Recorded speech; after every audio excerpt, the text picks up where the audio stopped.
Liz, Mike Thomas Clifton. Thank you. Cool.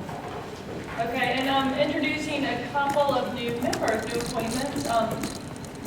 Ellie Bradshaw is going to be in the Riverwalk Committee. And she's assuming Charlie Dixon's position. And Crystal Killian is also going to be in the Riverwalk, and I don't believe she's here this evening yet. Great. All right, so welcome. Hope everybody had a good day. We got about an hour's worth of work to do. I want to catch you up on all the activities that the bond program is covering. So if you didn't get a packet, there are packets for you at the back. You'll want to take one with you. And you probably will want to read it while we're going through it because it's hard to see this PowerPoint.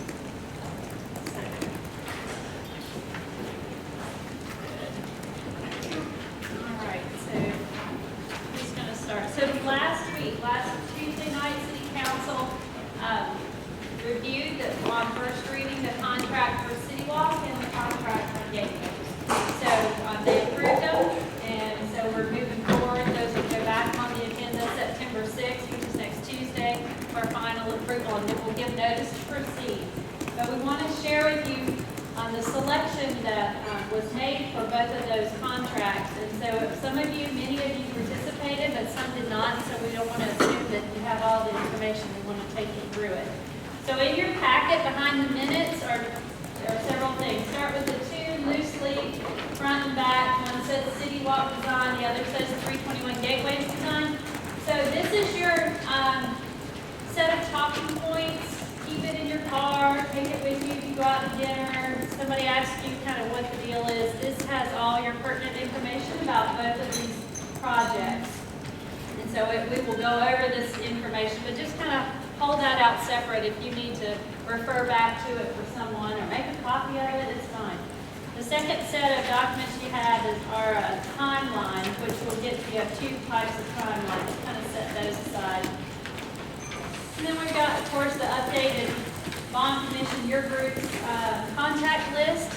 So if you see any errors on that, just check your name and your information. If you see any errors, talk to one of the staff afterwards, and let's get that corrected. And then finally, you've got the PowerPoint, which is what I'm going to go over this evening. So here we go. Let's take it through. We mentioned these folks. Yeah. And we're going to take a moment and go back through. You recall, and some of you who are new, just recall that we had the bond election in November 2014. We have now a 42-member board. We're into the 18th month of that group's existence, of which we've had a rotation on and off based on board and commission members and a few people who needed to step away and new faces. And then we'd spent the last 12 months or so with the Freeze Nichols engineering group out of Raleigh. They helped us with that prioritization process, which, as you recall, we didn't have anything more than just a list of projects that came out of the Inspired Spaces plan, and how does one decide what to do and what comes first and how much is it. So we had to do all that engineering. Freeze and Nichols prepared those preliminary cost estimates for engineering, and then you all spent that time in the winter to prioritize. Did a great process for that. From there we have the map, which is always good, handy map to go back to. It tells you how much each of the projects is estimated to cost and which ones are selected. And of course the little list at the bottom has your projects that are on sort of the bubble at this point. This is a bigger view map. That map is, we've sent it out a couple of times. We'll resend it out when we send the packet out again. Do you recall Riverwalk option 2 and gateways, both gateways, 321 at 70, 321 at Clement, and exit 125 at Lenore Boulevard. Those are the three funded gateways. Of course, Riverwalk option 2, and then everything in yellow listed there is the City Walk, along with its amenities. And then on the bubble is streetscape for Highway 127. Riverwalk option 1, and then the depot station parking deck. And that's downtown. So let's go through City Walk. And some of the chairs and vice chairs and some folks who were there last week had sort of seen this presentation, so I apologize that it's all still relevant. So we did, for the sake of those new, we have done interviews with City Walk. We did those back in June. We had 10 submittals and 6 that we selected at the staff level to bring forward for interviews. And then a number of you participated in those, in the observation of those interviews, helped us give questions, and then spent a couple of hours with us afterwards on feedback.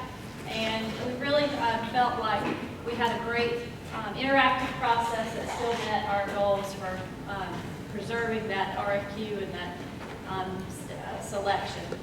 So then we selected the top firm. I think we were all in agreement with what we heard from feedback from the committee members plus our staff. We did our own rankings, but we felt very confident that we had sort of the right pick for the top firm. We spent the month of July and into August in contract negotiation with that firm, and then we brought that contract to the City Council last week. So the contract includes, you don't have a copy of that.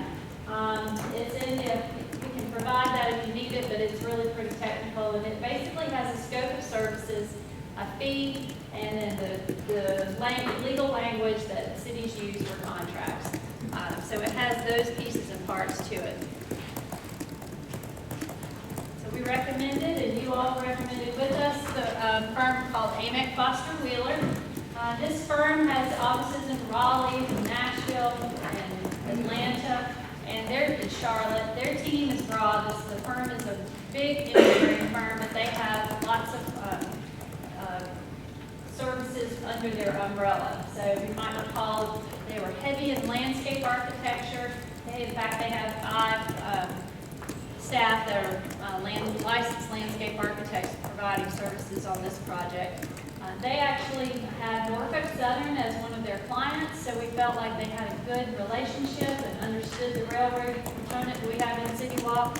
So these are the sort of this list that you're looking at is kind of like what made them stand out. And I'm sure that this list could be longer, but we also felt like the signage and the storytelling that Therese Huffman, one of the designers there, gave to the project really sort of put them at a different level. And she's going to be able to communicate the visitor experience, and we felt like that was something that made them stand out. Of course, we've worked with them. Brian in particular, Brian Fraser, our planning director, worked with AMEC, for about 5 years now, on a much smaller capacity, but still very important brownfield projects. And so they've always been good to work with, and the people that Harold Thurston is the specific person we work with. And of course, last week they were here for 3 days doing the brownfield workshop for the Highway 70 area. And so that was super important, and we got to work with Ron Huffman at that one as well. All right, so here's their team, reminding you back to their full service, their number of landscape architecture principals there. Of course, Bill Hood is also a landscape architect, but he's in charge. He's one in Raleigh. He worked for DOT for years and years. So there again, another connection so that they understand the regulatory side of permitting and can navigate that.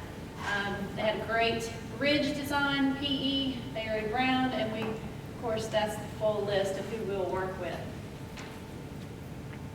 All right, into the cost. So on the map, 15.1 million is the total that we came up with that Freeze Nichols developed those project estimates, and everything in yellow totals to 15.1 million. So that includes everything: design, construction administration, permitting. It includes all the components.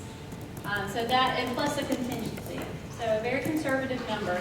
AMEC has looked at that estimate and also looked at the land design plan and all the segments. You recall there are 8 segments plus the amenities. And they came up with a number for construction at 11.297.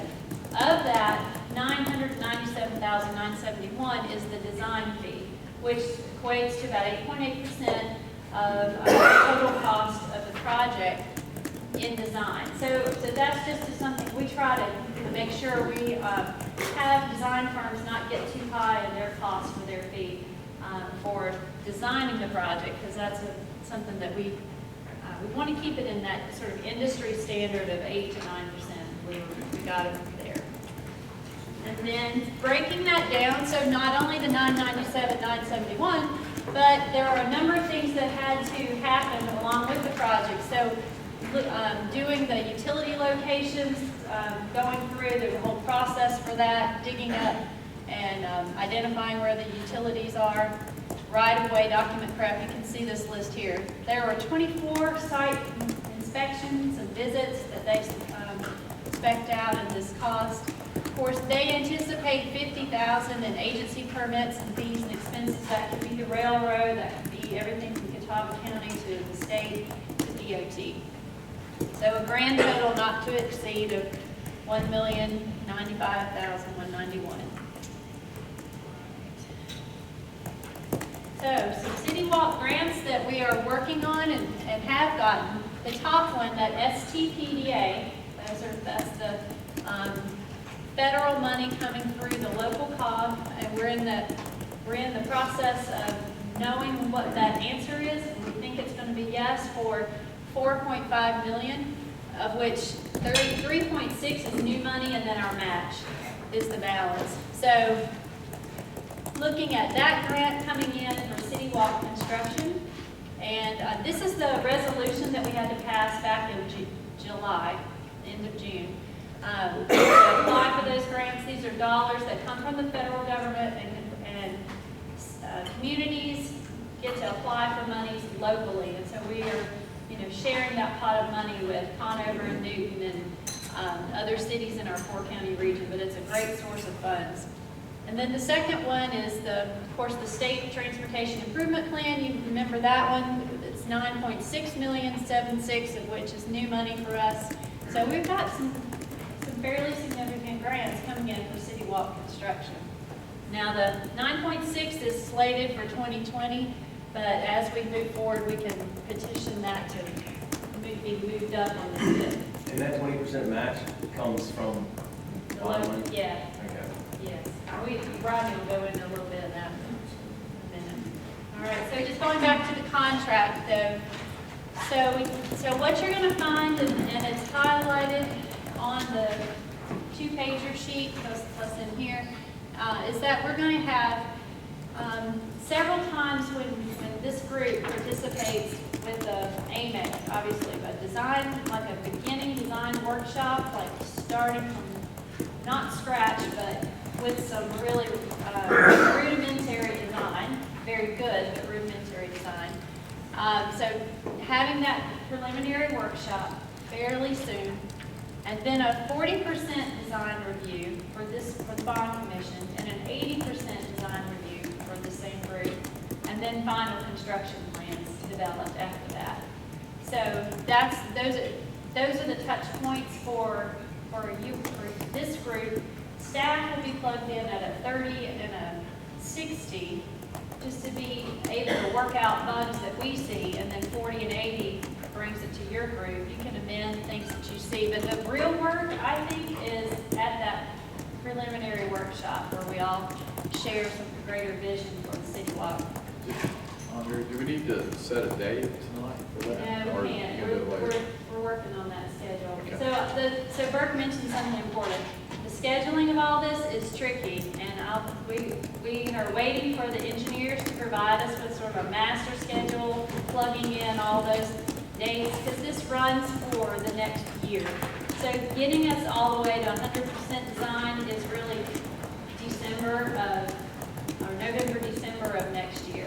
That's how long it's going to take. So we're going to try to figure out those dates, and we'll try to give you all your fall date commitments in the next week or so. That's our goal, to get, because I know people need calendar, things plugged in your calendar. All right, so along with those meetings, 5 design alternatives, 5, that's exciting, for the pedestrian bridge over 126. 37. So they will think about some lesser cost alternatives and then probably 2 or 3 more significant projects, because some of this construction money that we're receiving in grants is related to maybe advancing the pedestrian bridge a little bit. So we don't know what we're going to get yet, but you'll have 5 choices and varying costs. Then you can decide, sort of like what you did with priorities, where how do you want to spend your money? If it's not on the bridge, is it somewhere else? Then redevelopment of Union Square, public space. So within certain parameters, what that means is that we're not taking down the sails, we're not uprooting the stage, we have to keep a bathroom facility there, but it will be rebuilt. It's not necessarily going to change its footprint, but the amenities and the aesthetics of Union Square could change, and that would be something you provide feedback on as well. So Andrea, I'm sorry. No, good. The budget of 15.1, Yes. so that's just the bond commission line. So if we wanted to go over and above that, we could do so using the grant money. Does that provide flexibility, or that's? Yeah, so that's a good question. And I think the answer is yes, but it's not mine to make. So I guess it's city council. And what Robbie and I, Matt, Jeff, and Brian have to do is have a discussion with council and say, okay, we're getting all these monies in. Does that mean you bring something up off the bubble list? Or does that mean you enhance it? Because at City Walk, you go even higher in your design and you cover additional design or amenities that you wouldn't have planned for in the 15.1, or does it just go in and pay for some of the 15.1? There's a lot of that we don't have a firm answer on that. But I think you could start thinking about what you would prefer, and as chair and vice chair, and making your case for what you prefer to see. That's a big discussion. Yeah, and we'll show you how all that works on another slide. All right, restrooms in 3 locations on City Walk. So one near the Friends of Hickory Park. All right, one near, then one redeveloped on Union Square. And then transportation inside, that's the 3rd one. And that's just in thinking out loud about it, that they'll help us with where are the most people going to gather, where are they going to park their cars, where's the most logical place for the restroom, where do we have the land to put one. So dual lane walkways. So several of the sections of the City Walk have double paths. Main Avenue Southeast and Main Avenue Northeast is a double path, and then on the from Union Square west is also a double path on the north side of the tracks and the south side of the tracks. So that's all being featured, and of course the signage, we talked about that, and all the things that Elise or Therese would do. Okay, timeline. You can't read this one, but you got it at your table. I can't read it. Maybe you can, but I can't. I don't know. So this one, there's a schedule that at the top corner it says City Walk and Gateways, 321 Gateways. Find that one. Well, they both say that. You can look at both. Okay, here's the deal. This is the one that has sort of less print. Is really more about the touch points with the bond commission, and the one that has more print is more where staff has to get plugged in. So just see, I think the key points of this are that our design runs out through November, December, or so, 4th quarter of 2017. And then we go out for bid right after the first of the year. We go get bids in hand, and then we can go to the local government commission, because we'll also have bids in hand for the 321 gateways. And we're going to talk about timing of all that, but that's the design schedule. That's a pretty aggressive design schedule for this size of project. We're really building 1.2 miles of City Walk. That's a lot. So I know people are anxious, but that's the timeline. The one that's slightly easier to read, I know that you have this one in your, it's on the back, yes you do. You have it on the back of your one pager. The one that says City Walk Design, flip it over, there's another sort of written out version of the timeline. Andrea, there was some talk about doing some things earlier, right? If we can, though, If you can. just to show the public we are. Right. So we're gonna have those discussions, and then part of that is just juggling, well, how much does that cost, and then we have to front the money, because we have a finite amount of money to front.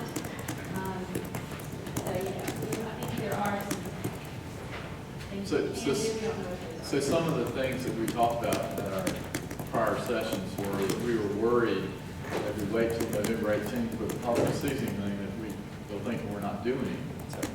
17th. So we're trying to figure out if there are some things we can do sooner, so the public sees we are making progress. We We gotta can figure just, that we out. can continue to take credit for the picker.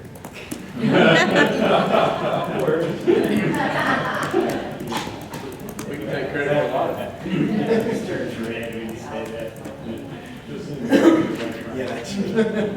Well, all right, well, I don't know if you have questions about it. Well, I have one, in that regard, in what Burke's saying, do we have ideas of whether we do something that is actual, literal building of something early or whatever? Do we have points in which, that we will connect with the community directly as where this process is and Yes, what's happening? yes. I know the press comes and does stories, but I mean, putting those out. So in the, There are time points in that as well. so bringing the public in to sort of weigh in on design, is that what you're asking? So that, And all. or all of it? Well, So- different points, you can't do it.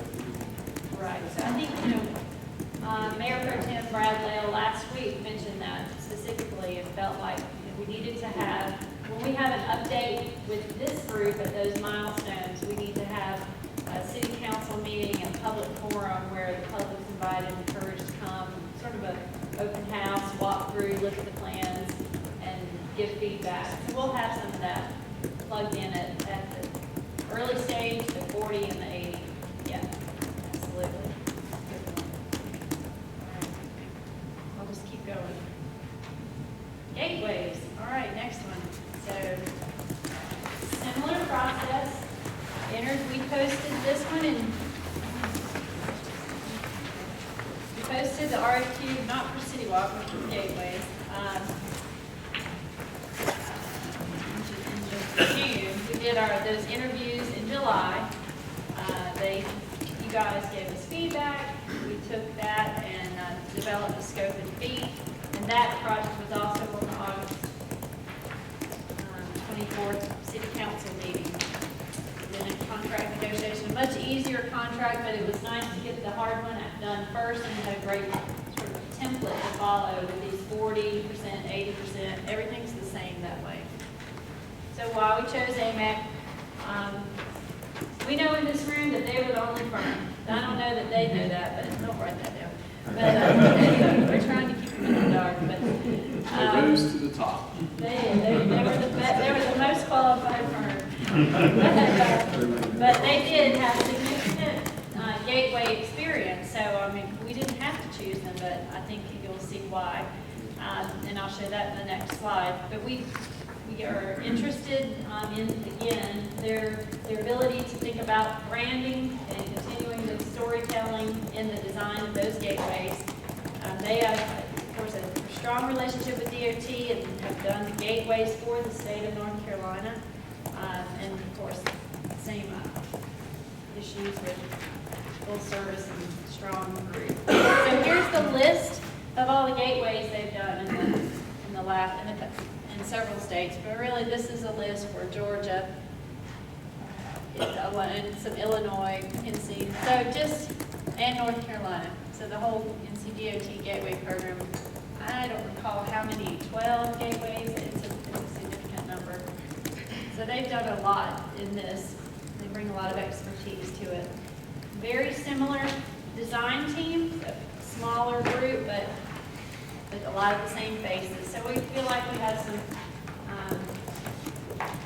savings there, and just, or, having them do both.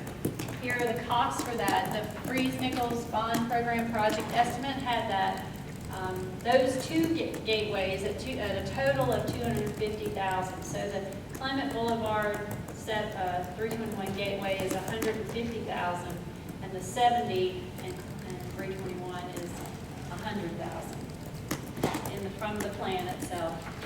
So you can see their design, their whole total project budget was $32,009. Their design fee was $27,500, which is 10%.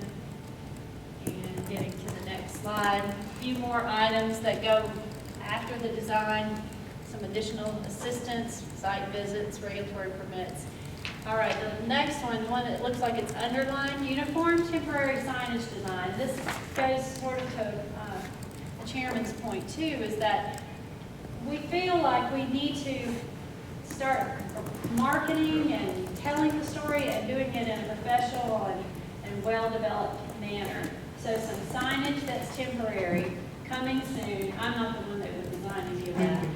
That's why we need Therese to do that for all your, excuse me, for all your bond projects.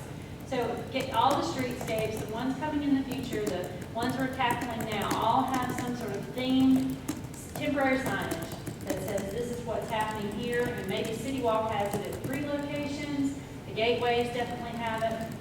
So just think about, so that's what that $1,800 fee is. It's Teresa's time.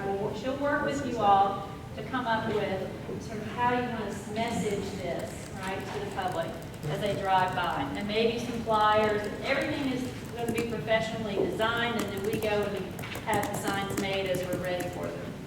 So we're pretty excited about that. Very similar contract highlights, the 40, 80, and of course the original, the preliminary design workshop as well. 6 design options, 3 for each. And so the Gateway Subcommittee has a lot of work ahead because yours is less thought through than City Walk. So you have sort of a clean slate.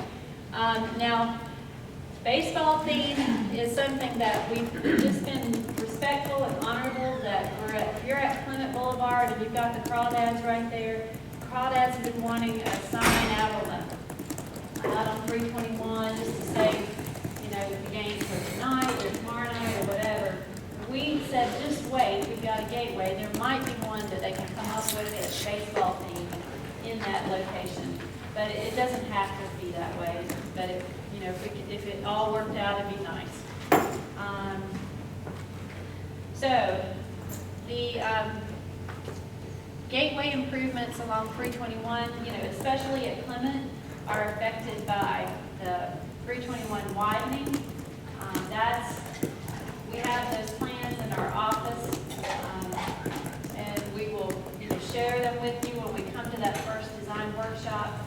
They're preliminary, but they do affect that whole Pizza Hut, Raceway, CVS, Taco Bell area quite significantly. So we would need something in that 321 Clement area that could be relocated. If that makes sense. All right. One thing I like, give you a little breather there, you're talking a lot, Yeah.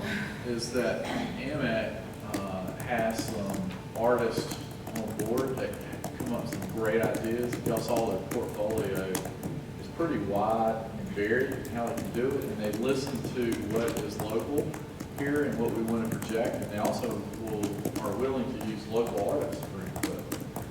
So I thought that was kind of neat. So that is kind of a clean slate right now is what we can do with it.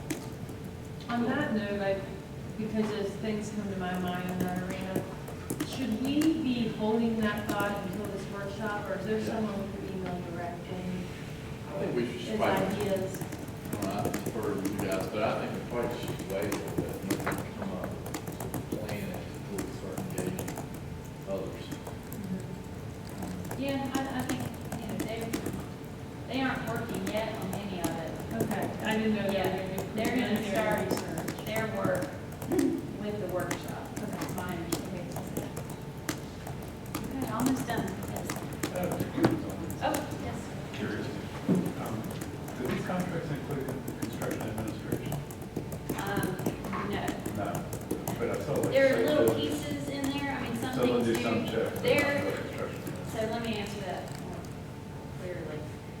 team, the design team comes 24 times during construction. So it does include their oversight, but it doesn't include full construction administration.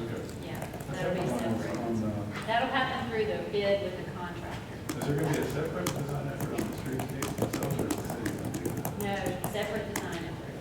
Yes. Do you have a question? Okay. No, these are great questions. That timeline there, same thing, 30% at the review for the city, 40% coming to bond commission, 60 at construction drawings. Of course, this is on the back of your gateways flyer. 80% review from the bond commission, 90% review at the city. 90% in construction drawings means, that we're down to just looking at, it's like, final edits of the document. So the bulk of the work is what you'll be involved with. All right, so I'm going to turn it over to Mr. Miller, and he's going to cover just sort of the money side and help you see the big picture, because you've had some great questions in that category. Thanks, Andrea. So obviously, a couple of you have already beaten us to the punch. So let me try to explain then. So obviously, the bond referendum was $40 million, and there is a, not readily easily read. Can everyone see this? I'll try to help. It's a little fuzzy, but so City Walk is here first, $15.1 million. That's an all-in cost, and this was the combined option A option that we actually decided, months ago, of the $35.5 million that Freeze Nichols worked with you all to develop. As Andrea said, so the City Walk is already approved first reading City Council. Next week they'll approve, we hope second reading, a total of $15.1 million for that project. There's the two gateways, Highway 321 at 70 and Clement, totaling the $250,000 that you just saw on the previous slides. Riverwalk will come next, and we've got a slide that she'll talk about here in just a moment about what our plans are for Riverwalk. Those three projects will be the design for the next year that we will be doing. The following two projects, which are the four streetscapes, Lenore Ryan, Old Lenore Road, and the North and South Connection, which connects the City Walk and Riverwalk, as well as the gateway at I-40 Howard Boulevard, will be future projects. As we've discussed, we can't do all the $40 million at once. So what that basically adds up to is about a $25 million bond issue that we will have in early 2018. Based on those three, I'll call three projects, though you've got two gateways in there. So those total of all those projects total the $35.5 million, which some of you have seen, that combined option A. It shows, obviously in City Walk, there's 8 different segments, as Andrea mentioned, so that's all included. Park 1764, that leaves us $4,450,000 for that. Now that's outside this group's purview, but those then total our $40 million total of our bond referendum. Rodney, what's the timing on the Park 1764? Well, we've got a little bit of good news. Council back in May or June, I think it was June, decided to provide or appropriate funds with the county. It's a 50-50 partnership, City of Hickory and Kyle County, to put in some sewer infrastructure in a road. This is the park off of Startown Road, to put in basically the beginning stages of the infrastructure. So those funds have been allocated. Since that time, the Economic Development Corporation has secured a grant for exactly what we've already appropriated. So basically, we're back at zero as far as what we funded. What will be coming to City Council is the next phase to put some berm across Startown Road to prevent, the public from having that site. We're hoping to take that all the way down to the Starstead property. Or there's also some houses there along that road that we're looking at what we're going to do with those. So there's some additional infrastructure dollars that will go to City Council over the next 60 days to decide what we do next on that. So that's an update on that project. As Andrea mentioned, we do have the one NCDOT grant of $9.6 million. And as maybe it was Frank that pointed out, we do have a 20% match. So red numbers are costs. The black numbers show that these are grant funds that we've received. We have verbal approval of a $4.5 million STPDA grant. The 80% would be $3.6 million. So what I've done here in this column is I've taken our total of $40 million in bond projects, less the $11.3 million that we've received in grants. So we're at $28.7 million in costs currently. Then you have to add in this column. So that's our 20% match on both projects. That's $929,000, which consists of the Freeze Nichols contract that started 18 months ago. The general fund paid for that. So the bond funds in 18 will pay the general fund back for that contract, as well as those Park 1764 design. Now, what I don't have on here is the grant, because we haven't officially received it. Scott Millar has it, and he'll be talking to council about how that money comes back to the city and or the county. And since it's a 50-50 partnership, we haven't ironed out all those details yet. So if you add all those together, our net number right now is $33.2 million of our $40 million that is committed. I skipped one.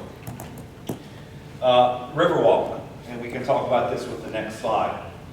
We have, in consultation with the lackeys and with Parks and Rec staff, we have need of parking lot expansion there for the eastern terminus of the Riverwalk. So today on paper, and of course we need to discuss that with this commission and with city council, I've plugged in an $800,000 amount for parking improvements on the eastern end of the Riverwalk there at Geithner Park. So that's just a placeholder. But even with that, we're at $33.2 million. So one of you would ask, what are we going to do with those funds? Well, we've got multiple options. One could argue that the city walk construction, more of those amenities could go all along the city walk. Maybe additional segments, maybe a more expensive 127 bridge. We could take some of this additional money and send them to other bond projects, or the depot station. So that's a discussion we still have to have, but this is all good news. I'll also add, we have applied for additional grants, and it's these dollars here that we're hopeful, if we don't get this year, perhaps we can get next year at this time, but we will be applying for those as well. So again, all good news is that right now, we've got a pretty good cushion of funds that we can do additional things with once we make those decisions. Question? It's about a $2 million cushion, 33 to 35. No, well, it's 40, overall 40, so it's $6.7 million in total. Rodney or Andrew, what is the history with the NCDOT, with those grants? And what is the likelihood that we will actually get that? I'll speak to that. Go ahead. Ronnie doesn't want to talk about that. Well, no smile, though. It's a good thing. Yeah, so the STIP grant, if you're on the State Transportation Improvement Plan, that just means that's DOT's work plan all across the state. As the years tick by, those projects get funded and they start construction, and it's DOT's work. And so that one is, because we have a dollar amount listed in a year that's only 4 years out now, that one's good, thumbs up on that one. And that has to be approved at the state. So, that one's, there's not a lot of jockeying, it's on the plan and funded. Second one, the STPDA, this is our second year to apply for those federal funds. It's a different kind of grant, but those there's about $10 million that comes to, there's a lot of money that comes to the state, and then they divide it up by MPO, Metropolitan Planning Organization. And that's for us, that's the Greater Hickory MPO, which is Caldwell, Burke, Alexander, and Catawba counties, of which projects have to be at least $200,000 or more. And you have to have the 20% match, and you have to have a project ready to go and spend that money within about an 18-month period. So not many cities in our 4-county area have projects that big and funds to match. And so $10 million is what is on that table this year. And so 4.5 is what we have asked for City Walk. And then we've got 2 other projects. after that, which I'll come back to. So the answer, so that, and what they did, so the MPO met last week on August 24th, and they basically approved on, say, their version of a first reading, the projects in that list. And there's some projects for Hildebrand and a project for Newton. It's a mixed bag, but we have three projects on the list, and then we'll know, they have a 30-day comment period, and then the final decisions are made. Vote the end of September, the next TAC meeting. So the good news of that is, A, we've got projects Yes. that are committed. B, we have funding. Yes. So that puts us in a better position to receive those grants. And the COG has to divvy that money out, or they run the risk of losing it. How much cushion is built in for cost increases Like construction costs. in the budgets? So I think the number is 20% for our design contingency, and construction contingency will have a similar number. Yeah, 20%. 20% of the actual construction estimate? I believe it's, we were talking about that. I think it's 20% construction, we've got a 10% design, if I believe, Okay. if I remember correctly. All right. But we're gonna run into some issues, and we're talking about a lot of area in Hickory, things have not been done, and I would not, everybody get happy, we're gonna have $7 million more dollars to get spent on new things. I think we're gonna run into issues, and we gotta be patient. Under, tell us about Freeze Nichols, what Okay, their so- role is.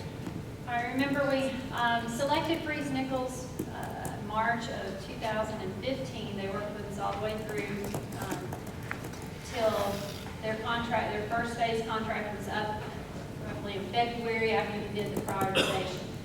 We negotiated with them unsuccessfully for a phase 2, and we came up with a $27,000 contract to work with them to get us through the bidding process. The RFQ process and award of the contracts. And so that process is almost finished, Riverwalk being the last one to go through. So that we still work with them. They aren't running the meetings, they are just providing the service, obviously, they're just providing the services to help us review RFQs, review the submittals that come in, review the contract, and that kind of assistance. So we won't go any further with them, I do not believe. That's our intent. So while you ask that question, then the next question, I'm just gonna fill in the blanks, is that we thought we had a great bond project manager and engineer coming back to Hickory, and that fell through yesterday. So, bummer. So we're reeling from that, but we have posted, re-advertised the position starting today, and it'll run for 2 weeks, and then we'll go through a selection process. Our city staff will do that process all over again. So never fear, we got a great team, we're keeping the wheels on the car, but Yeah, if anybody knows anybody that's qualified for it, pass it along. yeah. It's a tough market out there. Engineers are a valuable commodity. So. All right, Riverwalk. That's the next group. It's up on queue. Question? Two questions. Yes. First one quickly. So I'm understanding correctly that we did not continue with Freeze Nichols because we did not successfully negotiate the next phase of their contract. Correct. Okay. And then number two, so City Walk is budgeted according to Freeze Nichols at about $15 million. And that's all of them, including all of the design fees. Yes. So AMEC has estimated $12 million. Right. And There that's are all in construction. There's some things that make up that gap. Construction administration. Right-of-way acquisition. Right-of-way acquisition. So there's a couple $1 million worth of extra things that aren't in the AMEC design contract. So at the end of the day, we're still in the ballpark of 15 million. Yes, we'd like to keep that number. Yeah, it's not a, wow, we saved $3 million. There are more things to list. They won't come up until we head into the construction process. Okay. Yeah, good question. All right, Riverwalk. So we posted the RFQ on the website yesterday. And that RFQ is receiving attention. It's the same process as we've done before. It is open for submittal until September 28th. So the full, a little more than a month, and we're excited to get the whole staff. Mac's gotten a lot of calls. It's an exciting project. We don't know what we'll get. You know, I don't think we'll get AMAC. They're swamped, right? They've got us, they're doing their other work. So we'll have another fun process where we get to interview, we get to think about who the best firm is for that. So there's the timeline, September 28th. We'll get the submittals. It takes us about 2 weeks or so. We try to be quick about it. 2 weeks or so to review those submittals. We'll pare that list down depending on how many we get, and we'll recommend 6, 5, 3. I'm not sure what the number would be, but you would then be able to look at, so Riverwalk Subcommittee would then get those RFQs and be able to thumb through them like we did before, and then go and be involved in that process, interviews. We don't know the date, but likely that would be a late October interview time frame, I think. And then a selection, a contract negotiation, and maybe back to council before Christmas. And then off to races for that one. Any questions on the Riverwalk? Under while we're at it, since we're talking about Riverwalk, I'd like to appoint Alan Barnhart as the chair to follow our esteemed leader who passed away, Charlie Dixon. But Alan would be great at it. He's volunteered to do it. I appreciate his efforts. I think we're going to give Alan a hand. Yes.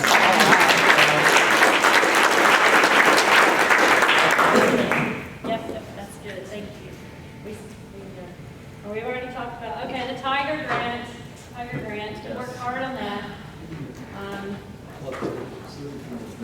You know, I'll just let you make your own conclusions. So we're going to resubmit next year one more time and just keep trying. But we made such significant improvements with the ribs along with the spine. It had all the elements they were looking for.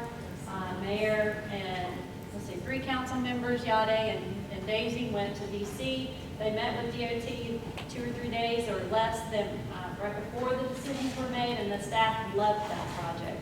It's just not, I don't think the staff gets to make those final calls. So if anybody knows Secretary Fox, he gets to make the final call. But we're not going to give up, but we're going to keep going for our other grants. We could have a new secretary of transportation in January. Well, exactly. That's right. All right, last little piece. All right. I don't know if I put you on the spot. So we've done some things last year that we'd like to repeat again. So we have a booth date for the farmers market, and it's in November. It's like the first Saturday in November? Okay, perfect. We'll have that written down. And then Oktoberfest. Okay, so we'll have a booth at Oktoberfest. The city will have a booth, and we can have bond materials there. So we'll send that out, and we'll sign up. And if you're interested to volunteer for half an hour, take a shift, we'll do those 2 options, Oktoberfest and the first Saturday in November farmers market.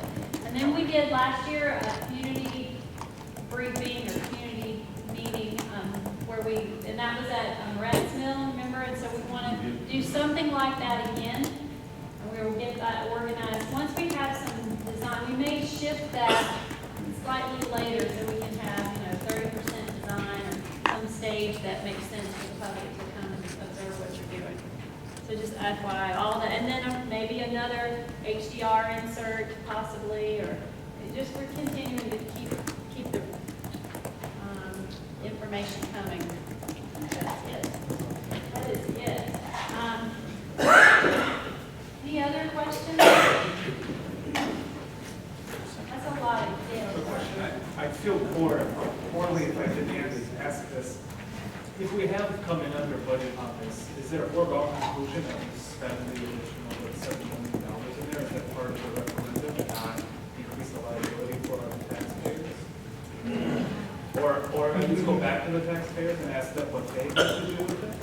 If it wasn't initially in the referendum, I just wonder. If we're in the time frame of the bond, I wouldn't see why we wouldn't figure out how to spend it. We got towards the end of the path. That's the talk. If you remember, we had over $70 million in projects, but we only had $40 million in funds. I can't imagine sitting here and moving. Yeah.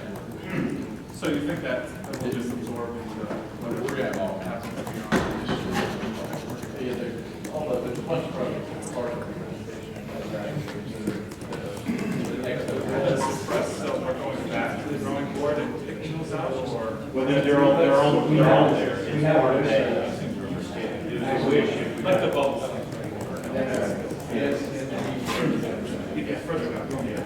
But this could potentially allow us to do parking downtown, a bunch of things that we're, see if we get grant money, we can also add. So we go back to the initial phase of what's not been done, and we decide on how to. No, it's already on the list. They're already prioritized. There's what, 4 projects.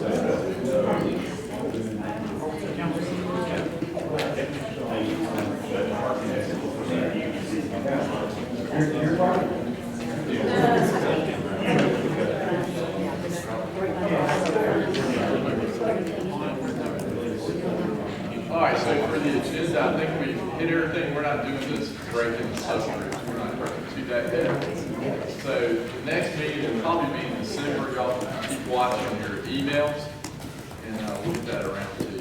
And then there's a lot of subcommittee work to be done here. So everybody should hopefully make a great effort in participating in your subcommittee they're working with. And once again, thanks to Alan for stepping in. All right, I think we're adjourned unless anybody wants to raise another.